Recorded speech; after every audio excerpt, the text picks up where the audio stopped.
Alexander Harrington was born into a world where doors swung open before he even touched them. His father, Reginald Harrington, had transformed a single Manchester tabloid into Harrington Media, a colossus spanning newspapers, TV networks, and digital platforms across Europe. Their Mayfair townhouse gleamed with crystal chandeliers. Their yacht bobbed in Monaco's harbor.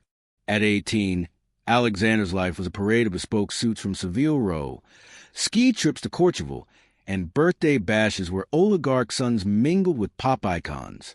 Yet, for all the glitter, Alexander felt like a hollow statue, gleaming outside, empty within. Westminster Academy, nestled in London's historic heart, was his battleground. Admission wasn't earned, it was purchased. A 7-figure donation from Reginald secured Alexander's place. No questions asked. The school's Gothic arches and oak-paneled halls, lined with portraits of prime ministers and poets, buzzed with the sons and daughters of Britain's elite. Alexander, however, was known for 3 things: his smug grin, his Gucci loafers, and his spectacular academic failures. Maths, 14%. Literature, 19%. Chemistry, a resolute 0. Teachers passed him with reluctant CS, fearing the wrath of a withdrawn donation. Why study? He'd scoffed at his cronies. My name's worth more than a degree. In class, he slouched, scrolling his phone during lectures on Shakespeare or quantum mechanics. When Professor Langley, a weary literature don, once pressed him about a blank essay, Alexander leaned back and quipped, "I could buy this school and fire you. What's an essay going to change?"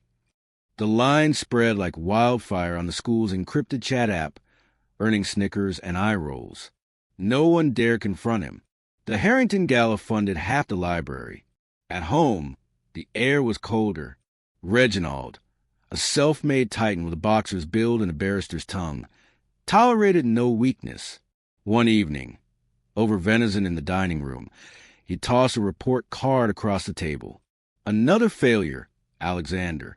You're an embarrassment." Alexander smirked, picking at his plate. "I'm your son, not your CEO." Reginald's eyes flashed. "The world doesn't care. You're not inheriting my empire. You're earning it or you're out.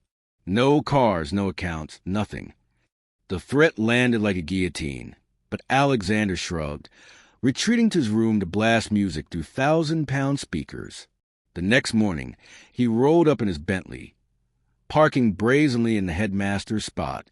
Students gaped, faculty muttered, but one pair of eyes didn't flinch.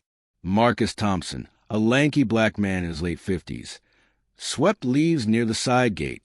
His faded janitor's uniform hung loose, but his posture was regal, his gaze sharp. A former philosophy lecturer in Lagos, Marcus had fled Nigeria after political unrest cost him his career and home. Now he scrubbed floors and fixed pipes, invisible to the privileged world around him. Alexander brushed past, not registering the man's existence. The cracks in Alexander's facade widened. Exams loomed, each a fresh humiliation. His latest physics test returned with a circled 10% and a note. "Did you even open the book?" He laughed it off in the corridor, but the laughter was hollow. The headmaster summoned him. "You're at risk of expulsion, Alexander. Your father's name won't save you forever." He waved it off. "Get me a tutor. Money's no issue." The headmaster sighed. "You've had 5. They all quit."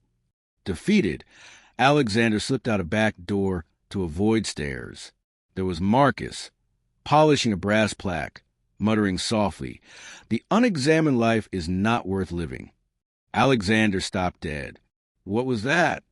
Marcus looked up, unruffled. "Socrates. Not that you'd care, lad." The word stung, sharp and unfamiliar. Alexander chuckled, masking unease. Weird thing for a janitor to say. Marcus's eyes held steady. Weirder for a boy with everything to know nothing. Alexander walked away, but the phrase looped in his mind, a splinter he couldn't dislodge. That night, Reginald struck. "No more games," he declared, snatching Alexander's Bentley keys and freezing his accounts. "Take the tube." Learn what struggle means. The next morning, drenched from a London downpour, Alexander trudged through the academy's gates. Marcus was there, cleaning windows, humming a Yoruba tune. Their eyes met. For the first time, Alexander saw him, not as background, but as a person. Something stirred, a flicker of curiosity in the fog of his privilege. The tube was a daily humiliation. Alexander, in his now rumpled Burberry coat, jostled among commuters, his designer trainers scuffed by muddy boots. At school, whispers followed. Harrington's on the underground now. Daddy cut him off. His latest test results were brutal literature, 12 out of 100, with a scrawled note, "No effort detected," in the empty corridor. He crumpled the paper, his nervous laugh echoing. The facade was cracking. The counselor's office was no refuge. "You're at the bottom of the year, Alexander," Ms. Patel said, her voice clipped. "This isn't attitude, it's failure. You're on academic probation." He shrugged, but her words burned. "I'll hire another tutor." She shook her head. "You've scared off everyone we've tried. They say you don't listen." Stung, he slipped out through a side hallway. Marcus was there, scrubbing graffiti from a locker, his movements deliberate. "Running from trouble again?" Marcus said, not looking up. Alexander bristled. "What do you know about my troubles?" Marcus straightened, wiping his brow. Enough to see a boy drowning in his own name. The words hit harder than Reginald's threats. "You quoted Socrates the other day," Alexander said, hesitant. "How do you even know that?" Marcus's face softened, but his eyes were steel. "I taught philosophy in Nigeria, University of Lagos, before life broke me down to this." He gestured to his mop. "But wisdom doesn't need a title." Alexander's defenses wavered. "Teach me, then. I can't keep failing." Marcus studied him, as if weighing his soul. "One condition. Leave your ego at the gate. We start from nothing." Alexander nodded, swallowing pride. "Deal." They met at dawn, the academy stone halls silent, mist curling outside. Alexander arrived, clutching a notebook, shivering in the chill. Marcus was buffing the East Wing's floors, his toolkit a quiet companion. "You're early," Marcus said, setting aside his mop. "Good. Shows you're serious." He introduced himself formally. "Marcus Thompson. 5 years here, cleaning. Before that, I lectured for a decade. Political trouble forced me out of Nigeria. Lost my papers, my place, but not my mind." Alexander's jaw dropped. "Why this job?" Marcus shrugged. "Survival. But I teach in my own way." They sat on the cold tile. Marcus pulled a worn copy of Plato's Republic from his bag. "Read this passage. Don't tell me what it says. Tell me what it means to you." Alexander fumbled, unused to being challenged. "I don't get it." Marcus nodded. "That's the first step. Admitting you don't know." Their mornings became sacred. Before bells rang, Marcus asked questions at Pierce. "What does justice mean in a world that bows to your name?" Evenings, after Marcus's shift, Alexander wrote. Reflections on his father's coldness, the weight of wealth, his own emptiness. Marcus read each page, scribbling notes. Deeper. What's behind the anger? Alexander's notebook filled, not with answers, but with questions, fears, truths. Rumors spread. Oliver, a rugby star, smirked in the cafeteria. Harrington studying with a cleaner now?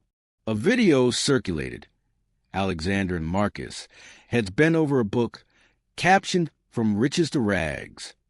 Alexander ignored it, but a text from Reginald cut deeper. "Your grades are up?" "Barely. Don't disgrace us further." For once, Alexander didn't shrink. He felt a spark. Marcus's words were taking root. One evening, rain lashed the windows. Alexander confessed. I looked you up. Articles about a Nigerian professor who exposed a corrupt dean. You lost everything. Marcus sighed, folding his cloth. I spoke truth. They silenced me. My wife died in the chaos that followed. I came here with nothing but my books. Alexander's respect surged. Teach me like you taught then. No kid gloves. Marcus extended a hand. Deal, but you don't quit. Their lessons deepened Aristotle, Fanon, Achebe. Alexander grappled with privilege, inequality. Other students joined. Priya, struggling with essays, Jamal, a scholarship kid mocked for his accent. The basement became a covert classroom, alive with debate. But trouble brewed. The deputy head summoned Marcus. You're overstepping. Stick to cleaning. Marcus stood firm. I'm teaching souls. Alexander overheard. Fury rising. This wasn't just about grades. It was about something bigger. London in frost. The academy spires ghostly in the fog. Alexander's transformation gained momentum. He no longer swaggered. He moved with quiet purpose. Teachers noticed, raised hands in seminars, essays sharp with insight. In history, he challenged, why do we skip over Britain's colonial sins like they're footnotes? The room stilled. Marcus taught me to question, he added. The teacher hesitated, then nodded. The secret session swelled. 10 students now, crammed in the basement, dissecting Orwell and Soyinka. Marcus guided with precision. Learning isn't memorizing, it's unlearning lies. Alexander's writings turned raw, probing privilege's illusions. He wrote of his father's empire, built on silenced voices. Marcus's red pen was merciless. Say it with your soul, not your status. Reginald caught wind of the rumors. Over dinner, he slammed his fork down.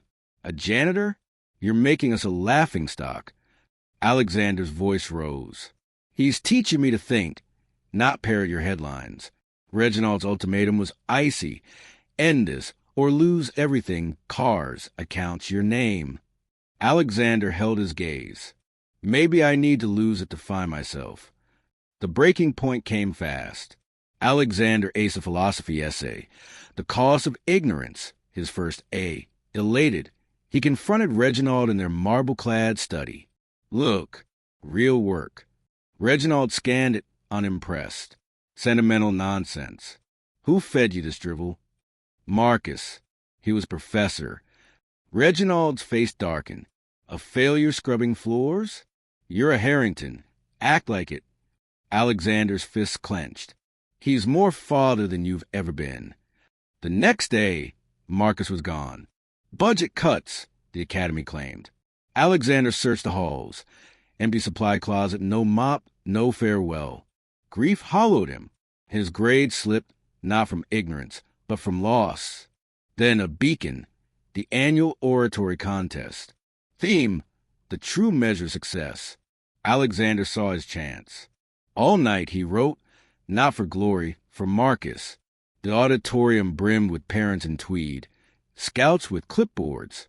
Alexander took the stage, heart hammering. I'm Alexander Harrington. I had everything. Except meaning, I failed until a man society ignored taught me. Success isn't wealth, it's seeing the unseen. He shared Marcus's secret. Admit your ignorance and wisdom follows. He recounted their lessons, Marcus's firing. Real success is transforming pain into power, lifting others. The crowd erupted, applause, tears. In the back, Marcus stood, unseen, eyes wet. He'd slipped in to witness Alexander's triumph. The speech went viral. Clips flooded social media. Billionaire heir credits Janitor for awakening. Newspapers ran headlines. Alumni shared stories. Marcus received offers, lectures, a tutoring post. Alexander, meanwhile, faced a choice, Oxbridge or a path true to his new self. He chose Edinburgh, a university known for philosophy and social justice. I want to teach like Marcus, he told a stunned counselor. Reginald, shaken by the speech's reach, softened. Over coffee, he admitted, "I didn't see you, son." Alexander pitched a bold idea: fund a learning center honoring Marcus. To his shock, Reginald agreed. The Thompson Academy opened in East London, a haven for underserved youth.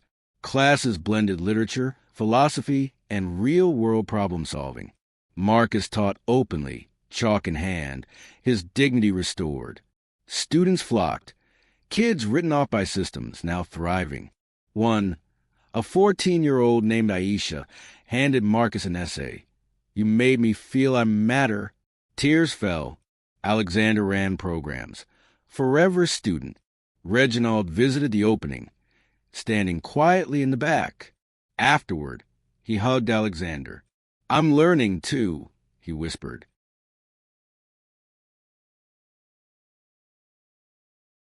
The Thompson Academy became a beacon. By summer, it served dozens, its walls alive with debates and scribbled notes. Alexander, now 19, balanced studies and mentorship, his essays published in student journals. Marcus expanded curriculum. Ngugi wa Thiong'o Hannah Arendt, pushing kids to question power. But challenges lingered. Local elites grumbled, fearing the center empowered the wrong sort. A counselor hinted at funding cuts. Alexander rallied the students. "They're scared," he said, echoing Marcus. "Knowledge is power they can't control." They organized a public reading, sharing stories of transformation. The event drew hundreds, parents, teachers, even journalists. Aisha's poem, "Invisible No More," silenced the room. Funding was secured. The academy grew. One evening, Marcus handed Alexander a worn book. Things fall apart. "This saved me in Lagos," he said. "Now it's yours." Alexander read it. Margins filled with Marcus's notes. "Why me?" he asked. Marcus smiled. "Because you were drowning, but you chose to swim."